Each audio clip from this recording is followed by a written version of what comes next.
ozone represent a young pimp, had to go in these streets, had to go get the dough. Didn't have no choice, I was forced out the port to get money, got the game on. The street life, I'm about the action. I'm all about my Frankers, Lincoln, and Jacksons. The overnight grind kept my money stacking. The business that the rappers talk about to be lacking. Real talk, man, I'm from that south side. Dark better flow when I'm spinning that dark side. Everybody knows how a young and straight ride. 360 hard, 720 is how I strive. Even though I was just a street cat, like a lad, and I never be a street rat. Money's on my mind, so I gotta get them stats. Gotta move the work off, life right jet path. Educated side, I was smart off in school, but when they came out to the streets, I was a straight fool. I knew about the game and I knew about the rules. Never trust nobody, only put trust in your tool. So best believe that the young still paying dues. So you know what, young, I gotta do what I gotta do to get the cheese, get the bread, and get this dough. This music I can't leave alone. Leave alone. This music I can't leave alone. Leave alone. This music I can't leave alone. Leave alone. This music I can't leave alone. I can't leave it alone. This music I can't leave alone. Leave alone. This music I can't leave alone. Leave alone. This music I can't leave alone. Leave alone. This music I can't leave alone. I can't leave it alone. You're now tuned in to More Than Music TV. Now here's your host, Sir.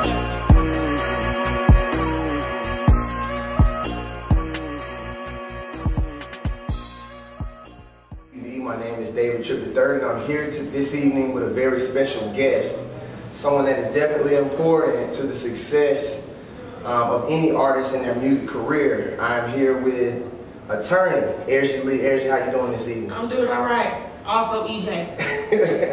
Well, EJ, we're glad that we could get on set and definitely have you talk to the artists about the importance of law in regard to their career. And I really want you to explain to them what a good entertainment attorney can do and what they need to look for when they look for an entertainment attorney.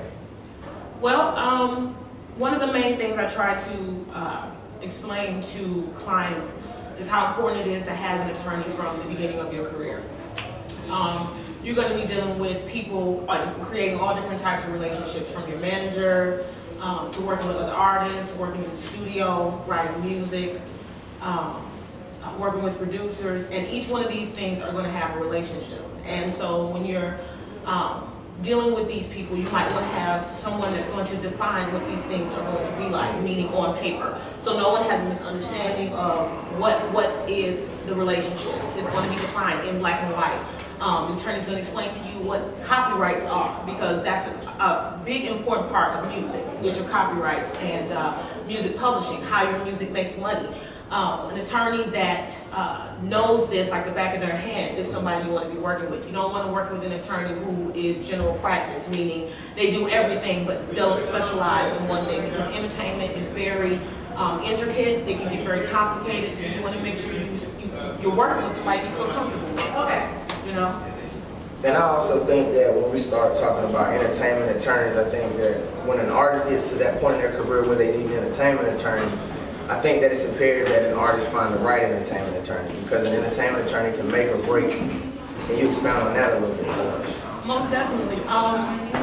I also try to explain to clients how important it is to not have an attorney working on both sides. And what I mean by that is, a lot of times I'll have artists come to me and say, hey, can you negotiate a deal for me, blah, blah, blah, but I don't have any necessarily the funds up front to, pay for a legal fee. Because the thing is, you don't want an attorney that has a vested interest in your contracts.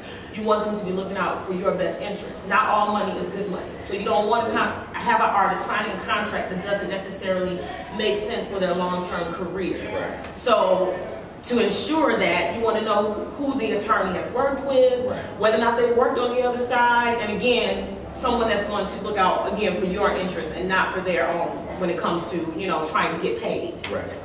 And in the entertainment industry, one thing that I always say is probably the backbone and the foundation of any artist in their career would definitely be their copyrights and their publishing. Most definitely. Can you explain to the artist why those copyrights and and publishing is so important, and how you work with an artist to protect their copyrights and their publishing? Well, music is all about copyright. Copyright covers music. Right. The thing about copyright is, when you make music, you're automatically under copyright protection. But in order to, if someone was to copy your music without your permission, the only way to take advantage of the copyright law is to register the music. It's very inexpensive. A lot of people think it's really complicated, which is not. In fact, when you register a certain amount of songs, they even give you incentives, cost-effective incentives to do that. So it opens up the doors to where your music is actually protected. But you get copyright law protection from the moment you create your music. Right. But this makes sure that other artists have notice of your music and that they can't, say they didn't know that you have a copyright on your music. Right. Another thing is when you're working with record labels, doing any kind of using placements, they want to make sure those things have already been taken care of because they're not even going to touch you if you haven't made sure you clear samples, you haven't made sure you talk to the other artists to make sure that they're on board. You want to make sure all these things are taken care of ahead of time before you start, pushing your music to make money. Right. So, and of course, that's ties into music publishing as well. That's how your music makes money, from the mechanical licensing, from the synchronization, to public performance royalties, belonging to a public performance organization. That's so important, and a lot of artists don't know how important that is. Very true, very true. And you and I both, through some of the work that we've done together, we've been able to see where the label will always write their contracts in favor of the label. Yes, most now, when in scenario when that happens, through deal negotiations, where do you find some of the leverage to place a fair deal for the artist? Well, for an artist starting off, you don't have a lot of leverage. Very true. The labels in many instances aren't going to look at you until you've been able to do some things on your own. Mm-hmm. And with the internet, it has made that very possible to where you can get your own placements, where you can create fan buzz, to where you can offer music on an incentive basis, where you say, hey, come check me out at this show, I'm going to perform new songs that you may not have heard online or whatever. So you have to create buzz on your own before the labels will even look at you. So by the time you come to the table, you're giving them something to negotiate with, versus just having to just sign it and take what they give you. But at the same time, I think in the beginning of your career, you kind of have to say, I need this platform, I need this experience, and so you might have to give up some music just to get your name out there. But once you have the experience, once you have that leverage, you can come back to the table and renegotiate. Right. But again, you have to give a lawyer something to negotiate with, otherwise you're kind of stuck. Right. And I think that allowed us to get into the bread and butter of like how the entertainment industry actually works. Most deals are always written in favor of the label. The label. So, and I think you brought up a very valid point. Until an artist gains leverage through the work that they're doing, grinding, making sure that they have a quality product, making sure that they're distributing their music through the means and the channels that they have, those are some of the things that they're going to face. Exactly. Now, some of the things that you see when you start breaking down artist contracts that may surprise artists or may work differently than what an artist should think they would work, what are some of those things? Because I really want to give them a clear understanding, in the short amount of time that we have on how the entertainment industry actually works. Well, which kind of contracts are we talking about? Are we talking about distribution? Are we talking about publishing? I mean, there's so many different contracts, but one of the things I think matters most is how long the contract is for. Mm. You want to keep the contract as short as possible to kind of give yourself an idea of how well they're performing. Right. Now imagine being stuck in a contract and it's horrible. Right. At least if it's short, you can pull out, right. And you haven't lost a whole lot. If it's under a year or more, you kind of give it a chance to build that relationship and see how it works. If it's about 3 years or maybe even more sometimes, it makes it a lot harder for you to be able to pull out that contract if it's not working. You can go back to the table and renegotiate for something longer if you're not happy with how the contract is going. But I think keeping the term as short as possible, because they're trying to make as much money as they can from you. So you're trying to keep it as short as possible to where you can kind of, again, build upon that relationship and go back to the table and renegotiate for better terms. With the leverage. Yes, with the leverage. Leverage is everything. Right, it really is. And,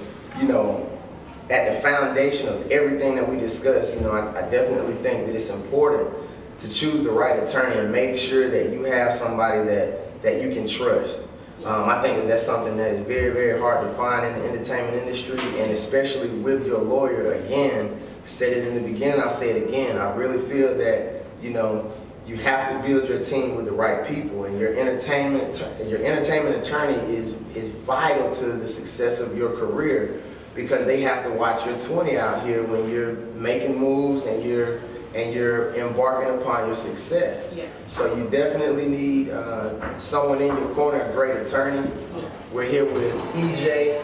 This is my entertainment attorney who I worked with. You know, I can't say enough good things about it. We've definitely been able to accomplish a lot of things, and I look to accomplish many. It's SAE, so we're at the SAE right now. And that's why you got that going on. EJ in closing.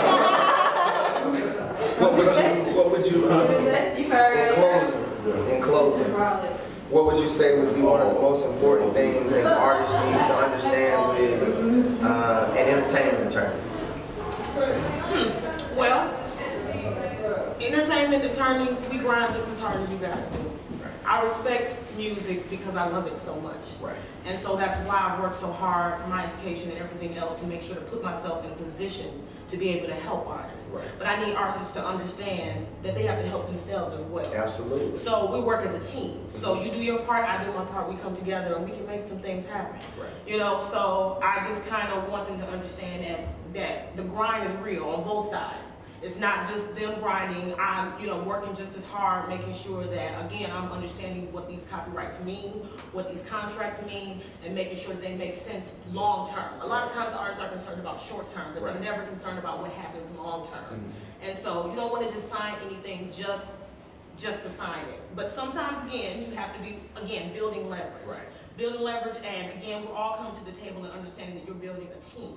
So while you're being creative, I'm looking out for your business behind the creativity. Right. It's about being smart on both ends. Right. And building that relationship.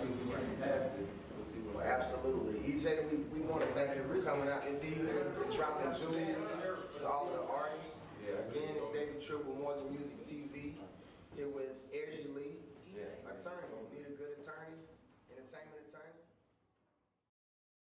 Hey, what's going on? Welcome to More Than Music. This is Aaron Ursoy talking. We're at S.R.M.G Studios in Warner Robins. This is Rochelle Hayward. We both are engineers here, and we're here to tell you about why you should want to be in a live recording situation and what the benefits are. So I'll let Rochelle lead a little bit of background about ourselves, and we'll move into more detail.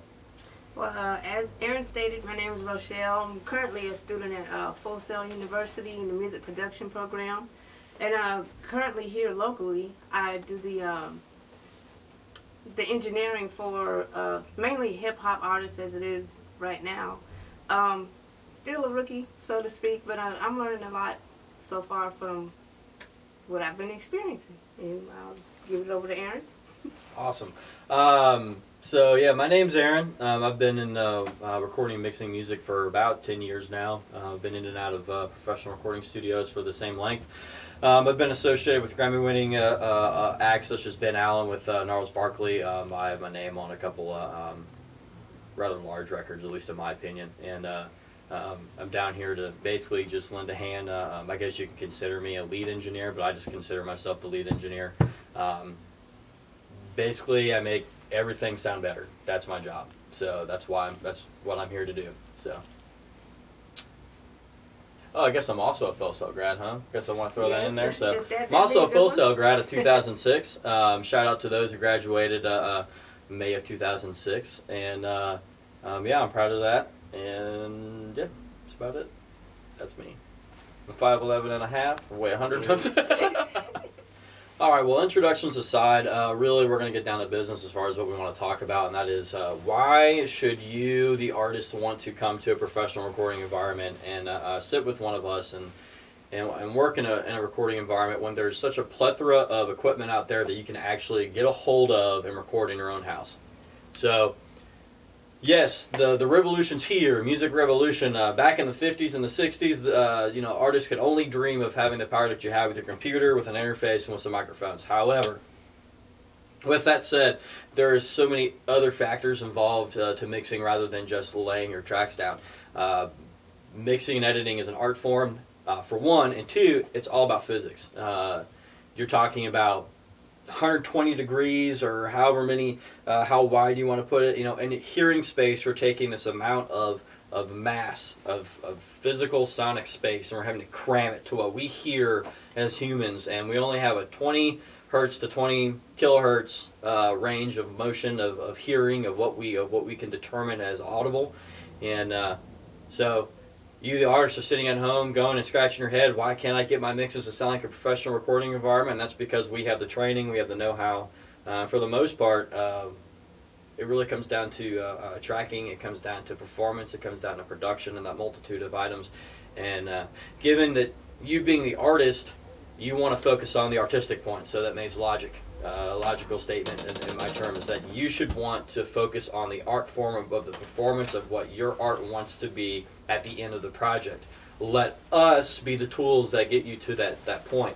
So, or you're worrying about how you're going to say a piece or how you're going to sing that piece. We're going to worry about how we're going to mic you up and how we're going to get that to come across as an intelligible way, so that down the line that record sounds as good as possible. We're dealing with the details, you're dealing with the colors. That's really honestly what the benefit is. And working with, I would say, somebody like myself, we're going to be able to keep you on a time schedule, keep you on a flow, keep you on really trying to get that combination, or the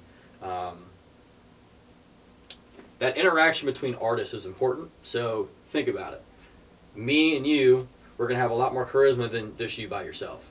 So to have someone there to kind of go back and forth on is going to give you or get you to the best quality possible you could possibly put out as an artist. Maybe even push you even further, and that's our job.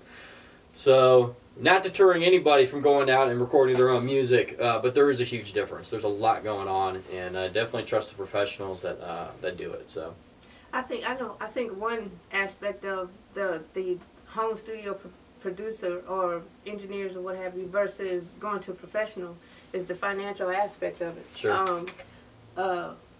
This can get pricey. It can be pretty costly, but I think as an artist, if you're serious about your career, if you're serious about being an artist, you'll take the time to invest in, you know, having some good sounding music as opposed to, you know, the bedroom studios, as I call them. Yeah, I mean, it's you can't. I'm a guitar player, so I'll put it to this way. You know, I'm not Stevie Ray Vaughan, so I can't make this cheap $20 guitar sound like amazing. But, you know, if I want to invest in a good tone, if I want to invest in good recording, I'm going to get a good amplifier, I'm going to get a good guitar, I'm going to get something that has decent speakers, get good cables. And you know what? If I don't know how to play guitar very well, I'm going to listen to my favorite records, I'm going to invest in some good records, or I'm going to get some lessons and I'm going to learn how to do it. So, you know, you do not become a a platinum selling artist overnight by putting in 10% of what you want. If you want to make it and you want to make it big and you want to put it, you got to put forth the effort, 1. 2, you got to put forth the energy, and 3, you got to have maybe a little bit of a budget. So, you know, that's a good point. I mean, you got to want to invest in yourself. You know, you're not going to be a success overnight. So. Music artistry 101. I mean, to be an artist, you need the finance, you know, to have it done properly. You are a business. It's exactly. Yep. You know, there's the business format before the artistry format, so to speak. I mean, an artist may not see it that way, but in the world of music, business is very important. It's, you know, the cool part about being in this type of environment, though, is that the focus, you really get away from distractions. You know, at home you can have the TV on in the background, you can have someone show up at your house, you can do whatever. And, you know, in this type of environment, we can lock the front door, you know, kind of hide you away from distractions and really kind of keep you on track as far as what needs to happen. And that's really important. I mean, you know, I come in here to work, and it's important for me to have my door shut, for me to work and not have any distractions. You know, it's the same thing for artists. You know, anything can happen very quickly, and we got to be willing to want to work on it. But you know, that's kind of the big main point. So it's exciting to have somebody want to come in and work on something, but also to have the realism of what the project is going to take to get it there. and really listening to the people who are behind the mixer to give you that insight. You know, they're going to be able to tell you what needs to happen to get you from point A to point B, you know, and accelerate to a higher level. So, you know, we're going to have that know-how, you know, and you talk about investing, you talk about when to do that. I've always said an engineer who costs $25 is about as good as having a real expensive microphone with no preamp. You know, what's the point of having that really expensive microphone and you have nothing to plug it into?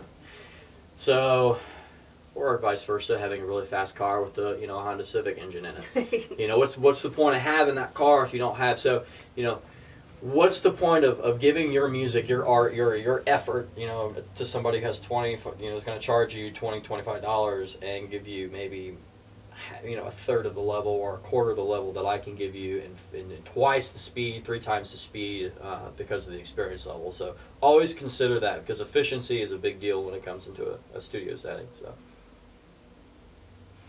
And I think it's big right now too that we can see that that everyone see that, you know, Rochelle, I think you primarily deal more so with hip hop music, and Aaron, you do have you deal with hip hop as well, but you also cover live band experience. Yeah. And I like the way that, you know, here at S.R.M.G we work together to teach each other what we know, so we're all moving about at the same pace.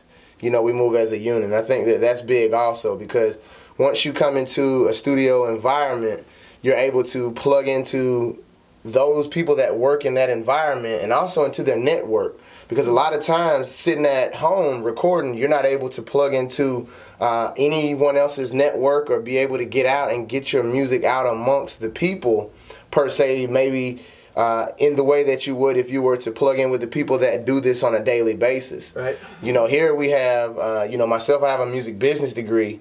You have recording arts. Recording arts, and Rochelle? Music production. Well, I'm pursuing music production. I have it in about 7 months.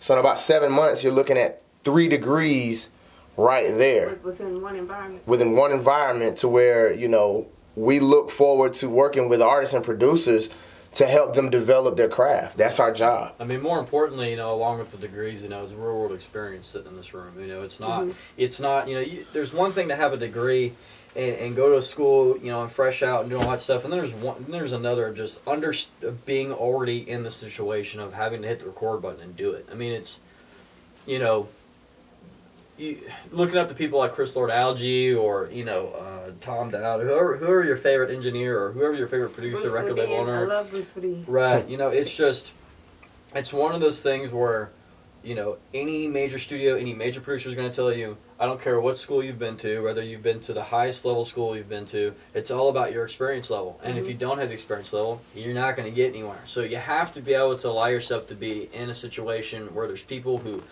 have the level of experience that you're looking for, you know. And it's not Atlanta, so, you know, you don't have to, you don't have to donate your kidneys. You know? Everybody don't have to run up to North Georgia. You have something right here in Middle Georgia. Right. Right. Well, great. You know, I think everyone, you know, definitely got some good insight today on, you know, why it's important to record in a professional studio environment. And, you know,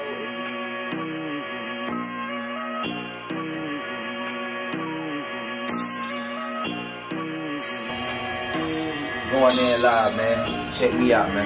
Yeah.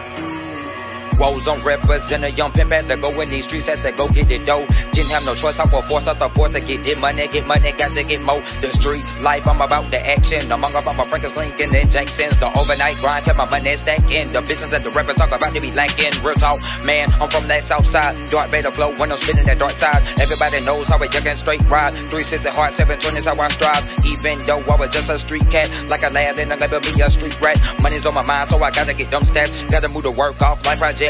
Education side, I was smart off in school, but when it came out to the streets, I was a straight fool. I knew about the game and I knew about the rules. Never trust nobody, only put trust in your tools. So best believe that the young still paying dues. So you know what, young, I gotta do what I gotta do to get the cheese, get the bread, and get this dough.